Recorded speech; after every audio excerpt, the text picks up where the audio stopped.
It was 3 in the morning, a time when everyone is asleep. That night, the streets were empty. The traffic lights blinked yellow into nothing, and the only company was the glow of the streetlights reflecting on the wet asphalt. It's a strange hour, almost magical, as if reality had stepped out for a cigarette and left the door cracked open to another dimension. I've been driving a taxi in Portland for 12 years, and if there's one thing I've learned in that time, it's that 3 in the morning doesn't belong to normal people. It belongs to the desperate, the lost, the ones running from something, or racing towards something that might save them. At that hour, I've seen everything.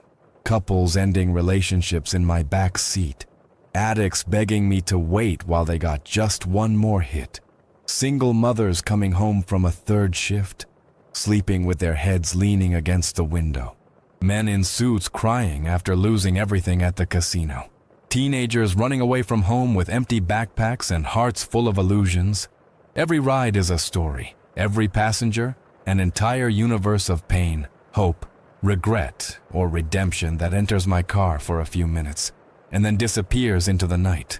But that ride on a rainy Tuesday in March was different, because it wasn't just a ride to the hospital. It was an escape, a chase, a choice between saving a life or turning my back on my own humanity. And when it was all over, when the sun finally rose over Portland washed by the storm, I wasn't the same person who had started that shift. So get comfortable. Turn off the lights if you want, because I'm going to tell you about the night a man got into my taxi at 3 in the morning with a baby in his arms, and how I discovered that sometimes the difference between tragedy and miracle is just a decision made at the exact right second. Sometimes we save others, and sometimes, without realizing it, they save us back. This is the story of the ride that changed everything, and it begins like this. Chapter 1. The Ride of the Dawn. 3 in the morning is when the city shows its true face.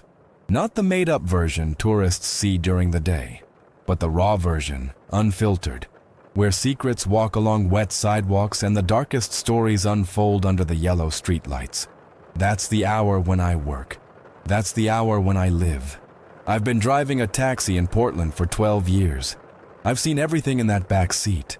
Couple fights, silent farewells, drunken confessions, desperate crying. The early morning has a way of tearing off people's masks. When the world sleeps, secrets wake up. That night I was parked in front of the Paradise Motel. Paradise? What a joke.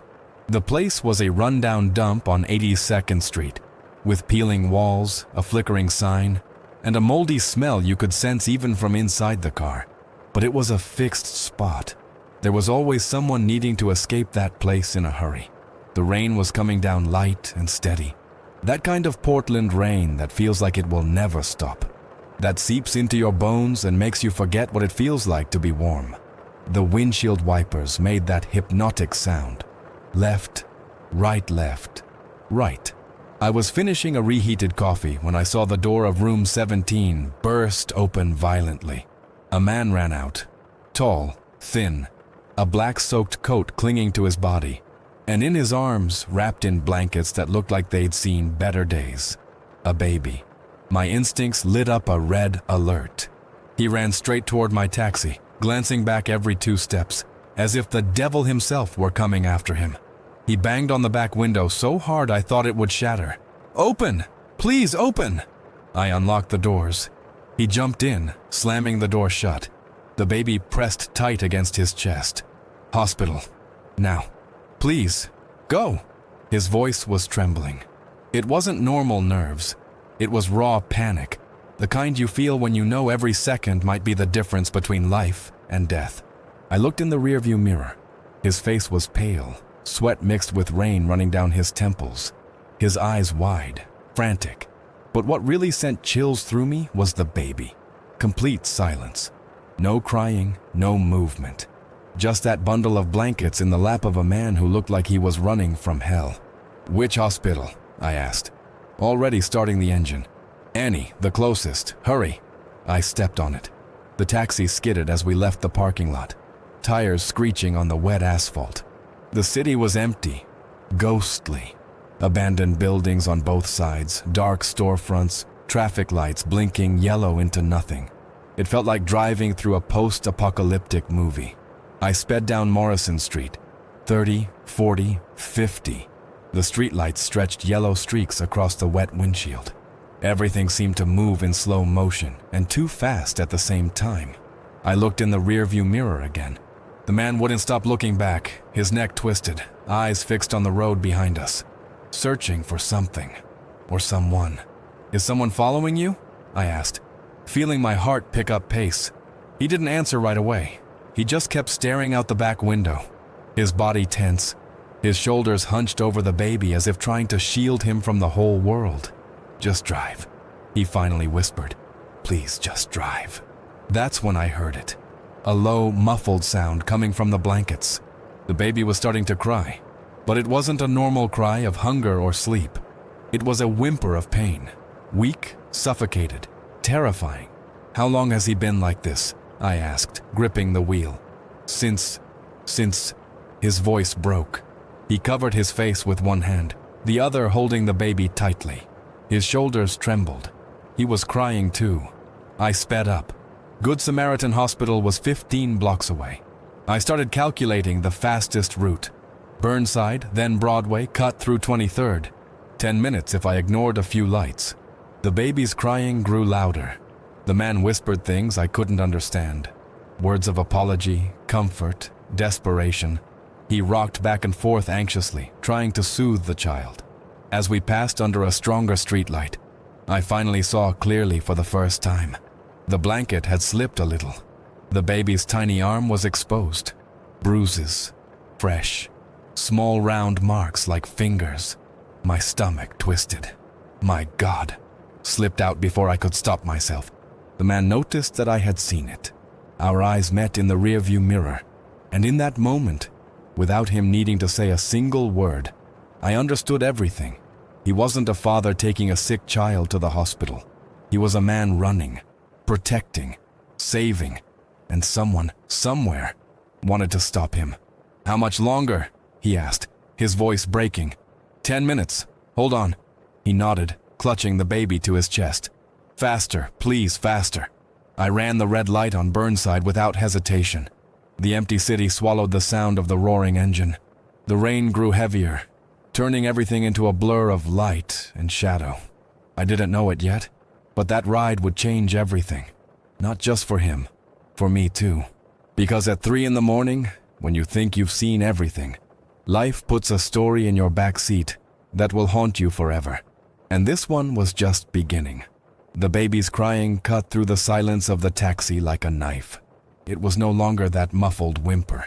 Now it was a sharp, desperate scream, full of a pain no child should ever know. Each sob felt like it tore a piece of your soul out just by listening. "Talk to me," I said, trying to keep my voice steady as I swerved around a pothole.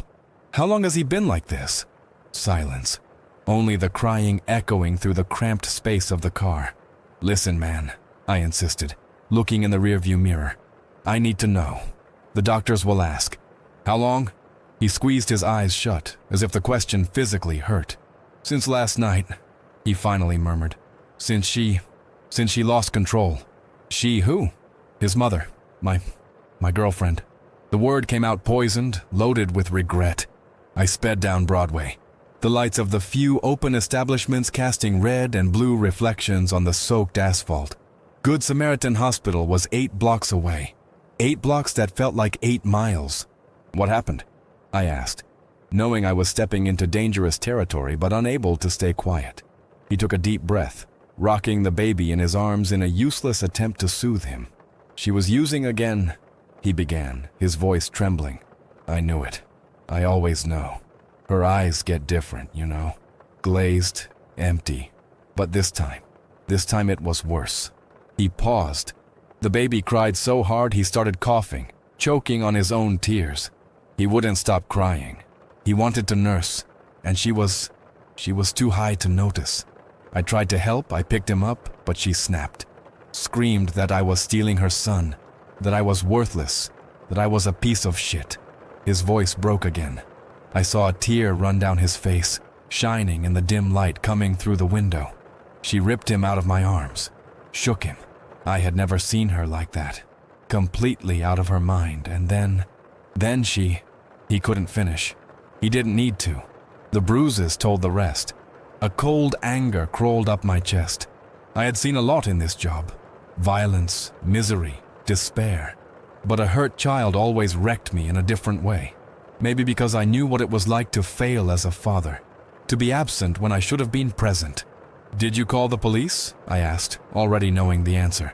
"I tried," he exploded, his voice rising for the first time. "I grabbed the phone, but she came at me. Said that if I called, she'd kill us. Both of us. Said she had people who owed her favors, dangerous people, and that I wouldn't survive a week." I ran another red light. The empty city was a silent witness to that confession. "She locked us in the room," he continued.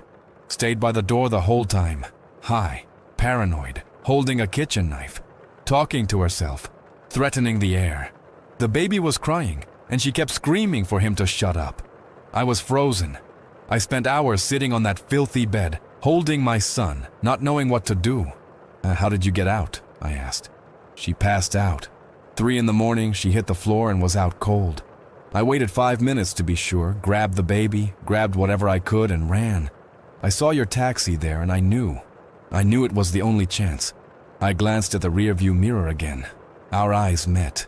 There was so much fear in that look, so much guilt, so much desperate love it hurt just to see.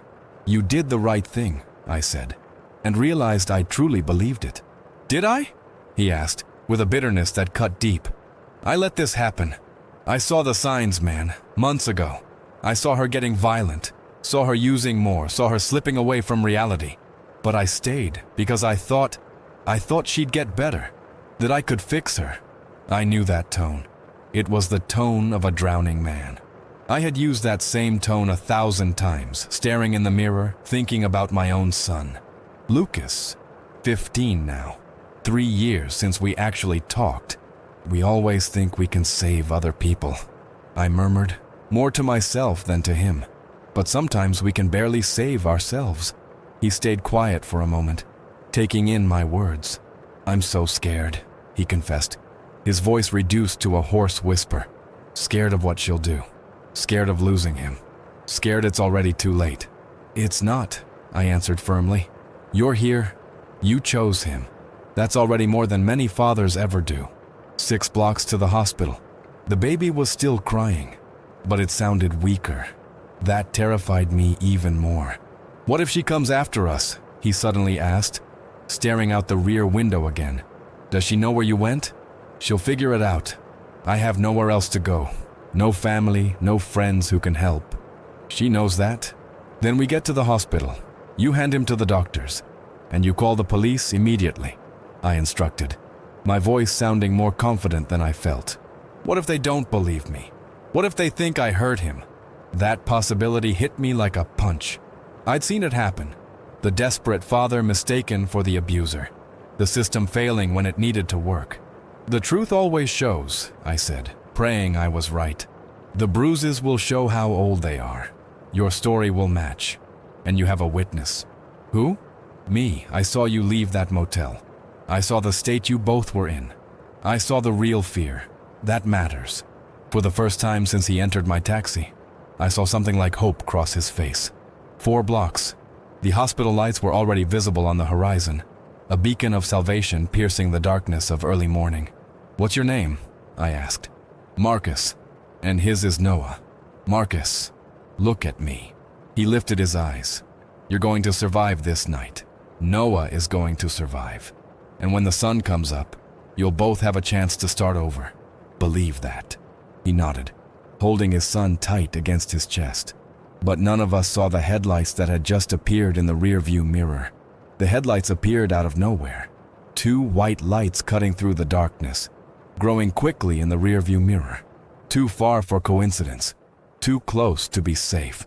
My stomach sank. "Marcus," I called, trying to keep my voice calm. "There's a car coming after us, fast." He turned his whole body, his face pressed against the back window. I watched the color drain out of him in real time. His eyes widened. His breath stopped.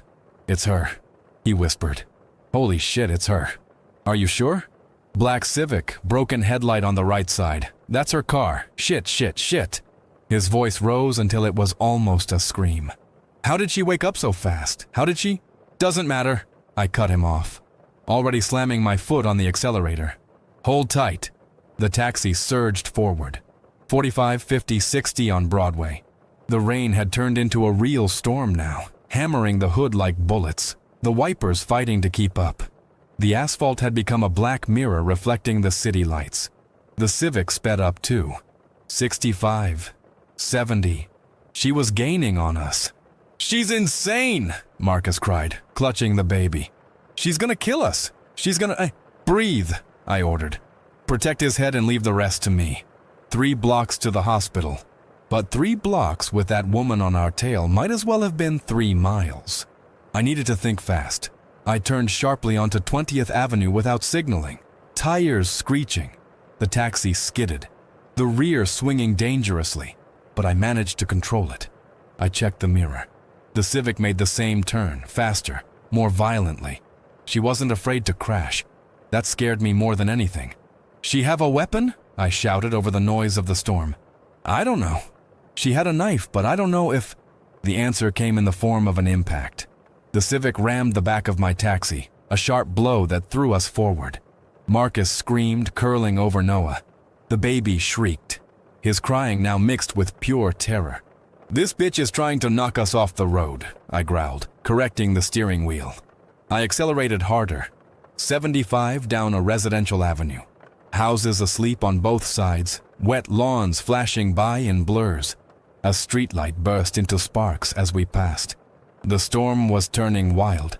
Another turn, this time left, cutting through a narrow alley between 2 commercial buildings. Brick walls on both sides, trash bins everywhere, deep puddles. The taxi jolted violently. I heard something crack underneath the car. "Hang on, Noah, hang on!" Marcus cried, rocking the baby. "We're gonna be okay, we're gonna—" The Civic shot into the alley behind us. Its headlights lit everything, turning the rain into sheets of silver. She honked, a long, deranged sound that echoed off the walls. "She's yelling something!" Marcus looked back, horrified. I couldn't hear what she was screaming, but I saw her silhouette through the windshield. Wet hair plastered to her face, mouth open, arms rigid on the wheel. Rage incarnate. We burst out of the alley and onto Glissan Street, 2 blocks to the hospital. I could already see the glowing red cross on the top of the building. So close. So far. "Listen," I said quickly, calculating. "When we get there, you jump out. Run straight to the entrance. Don't look back. I'll hold her off as long as I can." "No, she'll hurt you. And she'll hurt you if I don't do something," I yelled. "You have a son in your arms, Marcus. He's the priority." Another impact. Harder this time. My head slammed against the headrest, stars bursting in my vision. The taxi swerved wildly. "You bitch!" She was screaming now, loud enough for me to hear. "Give me back my son! Give him back!" "He's not yours," Marcus shouted back. Turned toward the rear window, tears streaming. "You lost that right!" She accelerated again, coming in for another hit. But this time, I was ready. I braked hard, the taxi skidding. The Civic shot past us, out of control, jumping onto the curb with a horrible scrape of metal. I seized the opportunity. I floored it, passing her. 1 block. The emergency entrance was already visible, those sliding glass doors glowing like portals to another world. "Get ready!" I yelled. But she recovered faster than I thought. The Civic swerved back onto the road, accelerating like a rocket. 80, 90. She would reach us before the entrance. I thought about everything I had to lose. My license, my taxi, maybe my life. I thought about my son, Lucas, who I hadn't seen in 3 years because of my bad choices. I thought about all the times I wasn't there when I should have been. I wasn't going to fail again. Not this time. "Marcus," I said, surprisingly calm, "when I stop, no matter what happens, you run. Got it? Don't look back. Don't hesitate, just run." "But promise!" "I promise," he whispered, clutching Noah to his chest. The entrance was 50 meters ahead, 40, 30. The Civic was glued to our bumper, horn blaring non-stop, headlights blinding everything. 20 meters. I made my decision. Instead of stopping at the entrance, I sped past it. I heard Marcus shout in confusion, but I kept going, circling around the emergency parking lot in a wide loop. The Civic followed, blinded by rage. Predictable. When I completed the circle, I braked hard in front of the entrance, turning the wheel. The taxi skidded, stopping perpendicular to the doors. A barrier between Marcus and her. Go! Now! Marcus didn't hesitate. He threw the door open, jumped out with Noah, and ran. I saw his legs stumble, recover, then sprint faster than I thought possible. The automatic doors opened. Nurses turned their heads. He shouted something, but I couldn't hear. The Civic screeched to a halt. She jumped out like a storm, wet hair whipping around, clothes drenched, eyes of someone who had crossed into another level of madness. But Marcus was already inside, safe, protected by walls, glass, and witnesses. She stopped in the rain, realizing what had just happened. She let out a scream that wasn't human, something primal ripped out of her chest, filled with a pain that drugs and rage had turned into poison. Then she turned to me, and for the first time that insane night, I was truly afraid, because in her eyes, wet with rain and madness, I saw that this wasn't over. Not even close. She stood there in the pouring rain, fists clenched, body trembling. For a moment I thought she was going to charge at my taxi, smash the window, drag me out. But then hospital security started coming out. Someone had triggered the emergency protocol. She saw them, stepped back, then another step. She got into the Civic, but she didn't leave. She just stayed there, engine running, headlights on, watching me, waiting. Shit. I parked the taxi sideways, blocking the entrance. If she wanted to get in, she'd have to go over me first. I grabbed my phone, hands shaking, and called 911. 911, what's your emergency? I need police at Good Samaritan Hospital. Now. A woman is chasing the father and her child. The baby's been assaulted. She's armed. I didn't even know if she was armed, but I wasn't taking any chances. Units en route, sir. Stay on the scene. I hung up, looked toward the Civic. She was still there, a shadow behind the fogged windshield. 3 minutes. I just needed to hold for 3 minutes. That's when Marcus came running back out of the hospital toward the taxi. He signaled for me to unlock the door. I opened it, confused. What are you doing? Stay inside. I can't, he panted, climbing back into the back seat. They took Noah in. They're examining him, but I can't sit in there knowing she's out here. I can't. Marcus, this is insane. I need to talk to you, he interrupted, his voice filled with a different kind of urgency now. It wasn't panic anymore. It was something deeper. Confession. I need someone to know. In case I don't survive tonight. My chest tightened. Police are coming. You're going to survive. Just listen, he begged. So he started talking, and I listened. I met Diane 3 years ago, he began, staring at his hands, in a dive bar on the east side. She was beautiful, you know? The kind of beauty that hurts to look at. Dark hair, green eyes, a smile that lit up any room. But there was something broken in her too. You could see it around the edges. The rain kept pounding the taxi. The Civic didn't move. She told me she'd just gotten out of an abusive relationship. That her ex used to beat her, control everything she did. I felt heroic, you know. Like I could save her. Like my love would fix all the broken parts. He let out a bitter laugh. What an idiot I was. You didn't know, I murmured. Yes, I did, he snapped back, angry. Not at me, at himself. I saw the signs. She drank too much, had violent mood swings. One day she loved me, the next she hated me. She broke my nose in a fight. I went to the hospital, lied to the doctors, said I'd fallen, because I loved her, because I thought she'd get better. He wiped his face, mixing tears with rainwater still dripping from his hair. When she got pregnant, I thought everything was going to change. She promised to stop drinking, promised to take care of herself, and for a few months, she tried, really tried. I saw the woman she could be, the mother she could be. And then Noah was born, and everything collapsed. Postpartum depression, the doctor said. But it was more than that. She started using. First just weed to relax, then pills, then worse stuff. I tried to hide it from her, throw it out, but she always found a way. And when she was using, she wasn't her anymore. She was someone else, someone cruel, paranoid, violent. You tried getting help? I tried, he almost shouted. I went to the police 3 months ago, told them everything. The drugs, the violence, the danger to Noah. You know what they did? Told me to go to social services. Said that without concrete proof, without visible marks, they couldn't do anything. And when I got home that day, she already knew. Someone had told her. How? She has connections. Her ex works at the precinct. Other friends on the wrong side of the law. She waited for me with a gun in her hand. She didn't shoot, but she pressed the barrel to my forehead and said if I tried to take her son again, she'd kill us both, and then kill herself. My blood went cold. I believed her. Saw in her eyes it wasn't a bluff, so I stayed quiet. Stayed there, watching my son live in hell, feeling like the most cowardly father who ever lived. Until last night. Until she crossed the line. He covered his face with his hands, sobbing. I should have acted sooner. Should have taken Noah and disappeared months ago. But I was scared. Scared of her. Scared of the law. Scared of losing my son no matter what I did.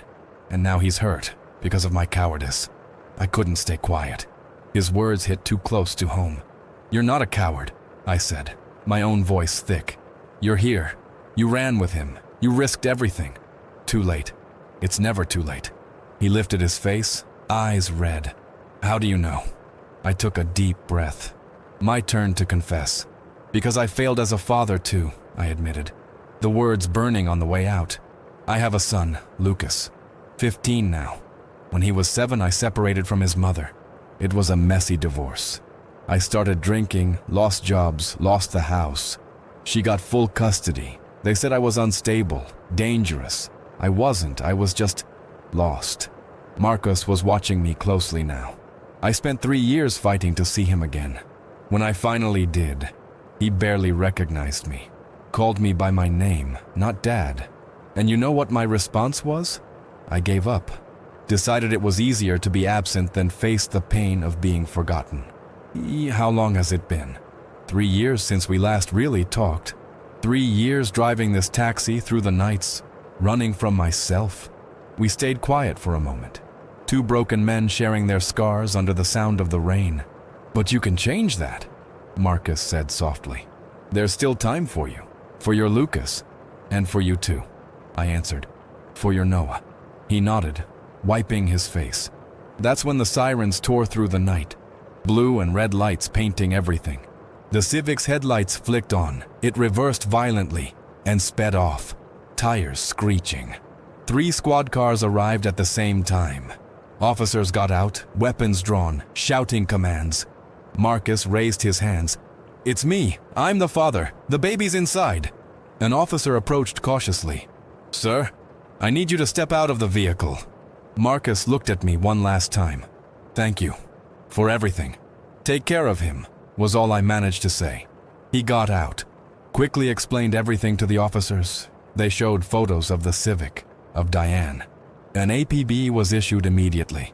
I stayed there, alone in the taxi, watching it all unfold. Lights spinning, people running, the machinery of justice finally moving. And I thought, maybe this night could save more than just Noah. Maybe it could save us too. Wait, let me go back a little. Because what happened before we reached the hospital, those desperate minutes when everything could have gone wrong, you need to know that. It was in those moments that I became more than just a taxi driver. It was there that I chose. So come back with me. To the moment the Civic's headlights appeared in the rearview mirror for the first time, when I still had 6 blocks ahead of me and an impossible choice to make. It's her, Marcus had whispered, terror turning his voice into something thin as paper. 6 blocks. There was enough time to reach the hospital before she caught up. If I went straight, if I didn't hesitate. But something in my chest told me it wasn't that simple. She was accelerating too fast, driving with the precision of someone who had nothing to lose. If we reached the hospital with her glued to us, what would stop her from running inside behind us, making a scene, maybe grabbing the baby back before the police arrived? Marcus had said she had connections, that she was unpredictable. We needed time. Time for police to arrive. Time for doctors to examine Noah. Time for reality to solidify before she could twist the narrative. "Go straight," Marcus shouted, when he saw me hesitate for a split second. "Just go straight, man. We're almost there." 5.5 blocks. My mind was calculating at full speed. I knew Portland like the back of my hand. 12 years driving these streets. I knew every shortcut, every alley, every bridge and overpass. I knew where the lights took longer, where security cameras didn't reach, where I could gain precious seconds. And then I knew what I had to do. "Marcus, listen to me," I said fast, firm. "If I go straight, she arrives with us. And then it's chaos. Do you want chaos, or do you want time?" "I want my son alive," he screamed, holding the baby who cried weaker and weaker. "So do I. That's why I'm not going straight." I jerked the wheel sharply left onto Stark Street without signaling. Tires protested. The taxi tilted dangerously. Marcus yelled, gripping Noah tightly. "You're crazy! The hospital is that way. I know what I'm doing. Trust me." I don't know if he trusted me, but he had no choice. The Civic took the same turn, skidding. She was good. Fast. But I had something she didn't. A complete mental map of the city and 12 years of experience escaping traffic nightmares. I sped down Stark, heading opposite from the hospital. The rain had become a full storm now. Thunder tearing across the sky, lightning lighting up empty buildings. It looked like the end of the world. "You're going the wrong direction." Marcus hit the back of the seat. "My son is dying and your son will die if she gets there with us." I yelled back. "I need to shake her. Give me 2 minutes." I turned right onto 28th, entering an industrial zone. Abandoned warehouses, shut down factories, streets without lighting. Territory I knew from my darkest shifts, where dealers made deals, where addicts disappeared. The Civic followed us, stubborn, relentless. But here the ground was mine. I sped through a narrow alley between 2 cargo depots. So tight it scraped the taxi's sides. Metal groaned. Marcos prayed loudly, broken words, desperate pleas to the universe. I shot out the other end, skidded left and drove under an overpass. Darkness swallowed us for 3 seconds. When we came out, I turned again, now right, up a ramp leading to the Burnside Bridge. The Civic lost a few seconds in the maze of turns. I gained 50 meters. "What are you doing?" Marcus was crying now. "Please, just take him to the hospital." "I am, but in my way." The bridge was empty. Rain hammered the asphalt like bullets. I could see the Willamette River below, dark and swollen, running too fast. I accelerated, 80, 90 on the bridge. The taxi rattled, engine echoing through the steel beams. I checked the rearview mirror. The Civic was back, climbing the ramp too. But now I was in front, setting the pace. When I reached the other side, I turned immediately right, descending back toward downtown. Now we were heading toward the hospital again, but through a route she wouldn't expect. I passed along Naito Parkway, an empty street, lights reflecting on the wet asphalt like fallen stars. A red light appeared ahead. I didn't slow down. I crossed it at 110 kilometers per hour. I heard Marcus scream. I heard my own heart thunder in my ears. I checked the mirror. The Civic had stopped at the light. For 1 second. Just one. But it was enough. When she sped up again, I had already turned, disappeared down a side street, gained crucial distance. 4 blocks, I announced, breath ragged. 4 blocks and we're there. Noah? He stopped crying, Marcus whispered, voice breaking. My blood froze. I looked through the mirror. The baby was too quiet. Head limp to the side. Lips bluish. Stay awake, Noah. Marcus shook him gently. Stay with me, son. We're almost there. Stay. I slammed the accelerator to the floor. The engine roared. Shaking her didn't matter anymore. Getting there did. 3 blocks. Another red light. I ran it without thinking twice. 2 blocks. The Civic had reappeared. I don't know how, but it was there again, coming back like a persistent nightmare. 1 block. I saw the Red Cross of Good Samaritan Hospital cutting through the darkness like a beacon of hope. Warm lights, glass doors, salvation. "Get ready," I shouted. Marcus was bent over Noah, crying, whispering things a father says when he thinks he might be losing his child. Half a block. I could see nurses through the glass, people walking, life, safety. The Civic gained speed, aiming for one last hit. A desperate attempt to knock us off the road before the finish line. But I wasn't going to let that happen. I turned the wheel at the last second, skidding, placing the taxi between her and the entrance. A yellow wall of metal between madness and salvation. I braked. Tires screamed. The taxi stopped perfectly perpendicular to the doors. "Go! Run! Now!" Marcos didn't hesitate this time. Door open, feet hitting the pavement, running with Noah in his arms as if the whole world were collapsing behind him. And maybe it was, because the Civic stopped just meters away, and out came the storm in the shape of a woman. But Marcus was already inside. The automatic doors closed behind him. I had done it. I had given him the time he needed. I had made the right choice. And now, alone in the rain, with a crazed woman coming toward me, I was going to pay the price for that choice. But for the first time in years, the price felt fair. Marcus burst through the automatic doors like a man possessed. I saw everything from inside the taxi. He tripped on the entrance mat, almost fell, but caught himself. Noah hanging in his arms, that bundle of wet blankets and terrifying silence. "Help!" he shouted, his voice tearing through the artificial quiet of the ER. "My son, please!" It was like striking a match inside a barrel of gasoline. Nurses appeared from every direction. A black woman with gray hair reached him first, hands already out, voice professional yet warm. "What happened?" He's not responding. She heard him. "Please!"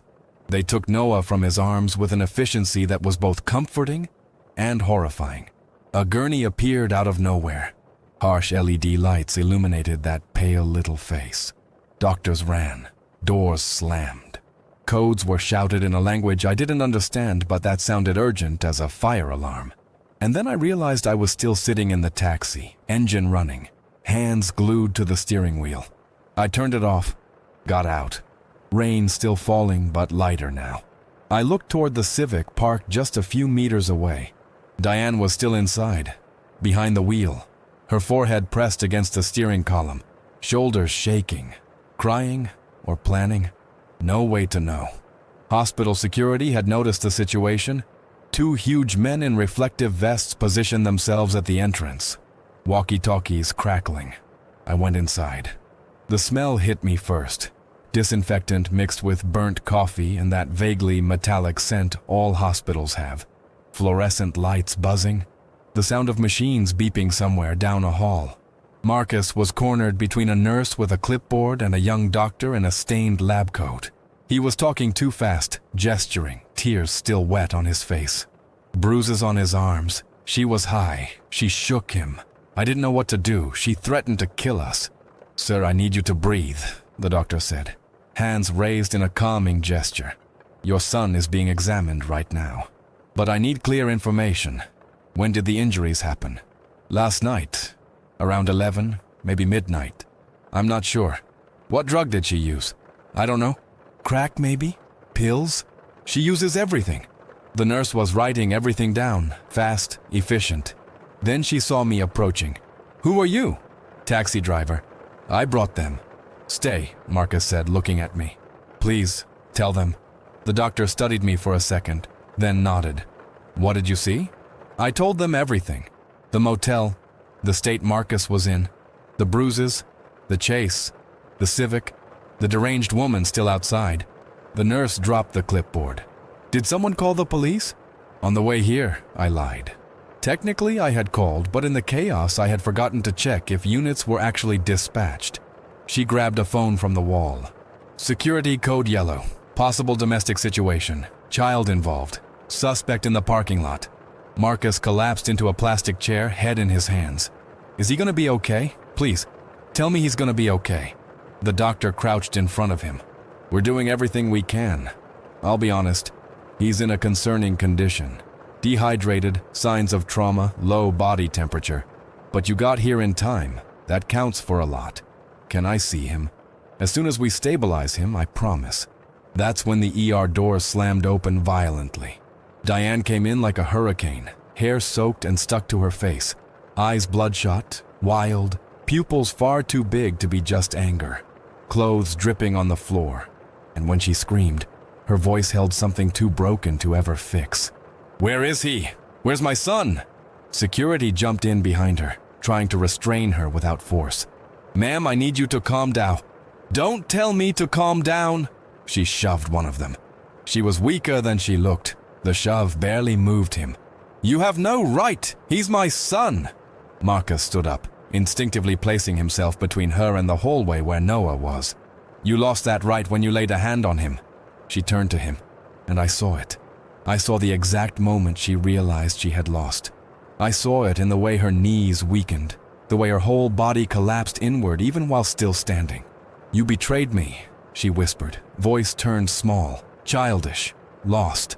You stole him from me. I saved him from you. I'm his mother. You hurt him, Marcus shouted back, all the pain and rage and guilt pouring out at once. You looked at our son and decided your drugs were more important. You chose. She lunged. Marcus didn't step back. Security finally acted, grabbing her by the arms. She thrashed, kicked, spit. I'll kill you. You hear me? I'll find you and... The doors opened again. 2 police officers entered, hands on their holsters, assessing the scene in seconds. Portland police. Everyone stay calm. The gray-haired nurse stepped forward quickly, speaking low but firm. She explained everything in short, efficient sentences. Abused child, mother suspect, protective father, witness present. The officers looked at Diane, still struggling in security's grip. Ma'am, I need you to cooperate. They stole my son. We'll talk outside. Calmly. But there was no calm left in her. Only shards of whatever she once was, now scattered by bad choices and destroyed brain chemistry. They took her outside. She screamed the entire way, threats mixed with pleas, mixed with sobs. When the doors finally shut, the silence left behind was heavier than any scream. Marcus collapsed into the chair again. I sat beside him. I didn't say anything. Sometimes silence is the only honest comfort. 10 minutes later, a doctor came out of the hallway. Young, Asian, tired eyes but gentle. Family of Noah? Marcus leapt up. Me? How is he? Stable. We've rehydrated him. His temperature is rising. The bruises are serious, but there are no fractures. He'll need to stay for observation, likely 3 days. But he's going to recover. I saw Marcus's legs give out. I grabbed him before he fell. Can I see him? You can. Come with me. He looked at me. Come with? I shook my head. This moment is yours. He squeezed my shoulder. Didn't say thank you. Didn't need to. He followed the doctor down the hallway. I stayed there, alone in the sterile waiting room, surrounded by plastic chairs and old magazines and the buzzing of fluorescent lights. A police officer approached, notebook in hand. You the witness? Yeah. It's gonna be a long night. Ready to give your statement? I looked toward the hallway Marcus had disappeared into. Thought of the baby in the back. Finally safe. I am, I said. And I started telling everything again. Because some stories need to be told, as many times as necessary, until justice finally listens. Here is your American English translation, exactly as written, with no changes to tone, structure, pacing, or emotional intensity. 4:43 in the morning. The clock on the waiting room wall marked the minutes with that irritating tick-tock that only exists in hospitals and police stations, places where time drags, where every second carries the weight of life-changing decisions. Marcus had returned from Noah's room 20 minutes earlier. He sat in the chair beside me, too exhausted to speak. We just stayed there, 2 strangers who had shared the most intense night of our lives, watching the world wake up through the dirty ER windows. The sky was beginning to brighten. That bluish gray that comes before sunrise, when the night still fights but already knows it has lost. The rain had finally stopped. Portland woke up clean, washed, as if the storm had carried away all the city's sins. But we knew that's not how it works. "He's sleeping," Marcus said suddenly, his voice raspy from so much crying. "Hooked up to a bunch of machines, but sleeping. Peaceful. For the first time in months. He looks at peace." I nodded. I didn't know what to say. Many words felt too small for the size of that moment. "Are they going to take him from me?" he asked, turning to me. His eyes were red, swollen, but still fighting to find hope. "Social services, the system. They're going to look at me and see a father who let this happen. They're going to think I'm complicit. You're not, but I was passive. I saw it and didn't act fast enough. You acted when it mattered. Tonight you chose him. You chose right." He covered his face with his hands, shoulders shaking. "I'm so scared of what comes next, of not being strong enough, of failing him again." I placed my hand on his shoulder. Firm, real. "Listen to me," I began, feeling my own voice crack. I spent the last 3 years of my life believing I didn't deserve to be a father, that I had screwed up so much, made so many mistakes, that the most dignified thing I could do was disappear. Let my son live without my shadow. Marcus lifted his face, looking at me. "But I was wrong," I continued. "Because it's not about being perfect. It never was. It's about trying. It's about showing up, even when it hurts, even when you're ashamed, even when the whole world tells you you're worthless. How do you know you'll manage? I don't. But for the first time in years, I want to try. And you know why? Why? Because of you. Because I saw you in that rundown motel at 3 in the morning, holding your hurt son, terrified, but still choosing to run to save him. You reminded me that courage isn't the absence of fear. It's acting despite it." He wiped his face with the back of his hand. "Are you going to call your son?" "I am. As soon as I leave here. I don't know if he'll answer. I don't know if he'll forgive me. But I'm going to try." "He'll answer," Marcus said with a conviction I didn't feel. Imperfect parents are still parents. And kids always keep a tiny place of hope. We fell silent again. A different silence now. Not heavy with tension, but with understanding. Two wounded souls recognizing each other. Footsteps echoed down the hallway. A woman approached, mid-40s, gray suit, folder under her arm, an expression balancing professionalism with genuine compassion. "Marcus Holloway?" she asked. He stood up, tense. "Yes. I'm Teresa Kim, the hospital's social worker. Can we talk?" I saw panic flash across his face. She noticed too because she raised a hand in a reassuring gesture. "You're not in trouble," she said quickly. "On the contrary, I'm here to explain the next steps." Marcus released a breath that sounded like it carried the weight of 1,000 lives. "Okay." She sat in the chair in front of us, opening the folder. I started to stand to give them privacy, but she gestured for me to stay. "You're part of this story too," she said to me. "You can stay." I sat back down. "Marcus, what you did tonight was immensely brave," she began. "I know you must feel guilty, questioning your choices, but I want you to hear this clearly. You saved your son. But I waited so long to—" "You were in an abusive situation," she interrupted gently. "Victims of domestic abuse, including men, often struggle to leave. Shame, fear, psychological manipulation, threats. All of that is real. You didn't fail. You survived until you found the strength to act." Tears streamed down his face again. "The medical report is clear," Teresa continued. "Noah's injuries are recent and consistent with physical abuse. Your story matches the evidence. The police are already processing the mother. She will face criminal charges. And regarding custody," Marcos held his breath, "we are going to work with you. Social services will follow up, make visits, ensure Noah is in a safe environment. But unless something drastically changes, custody will be yours. You're the protective parent here. The system acknowledges that." I saw his legs give out in relief. He nearly collapsed into the chair. "Really?" he whispered. "Really. There will be bureaucracy, hearings, paperwork. But do you have a lawyer? I don't have money to. I'll connect you with resources. There are organizations that help parents in situations like yours. You won't go through this alone. She handed him papers, cards with phone numbers, information.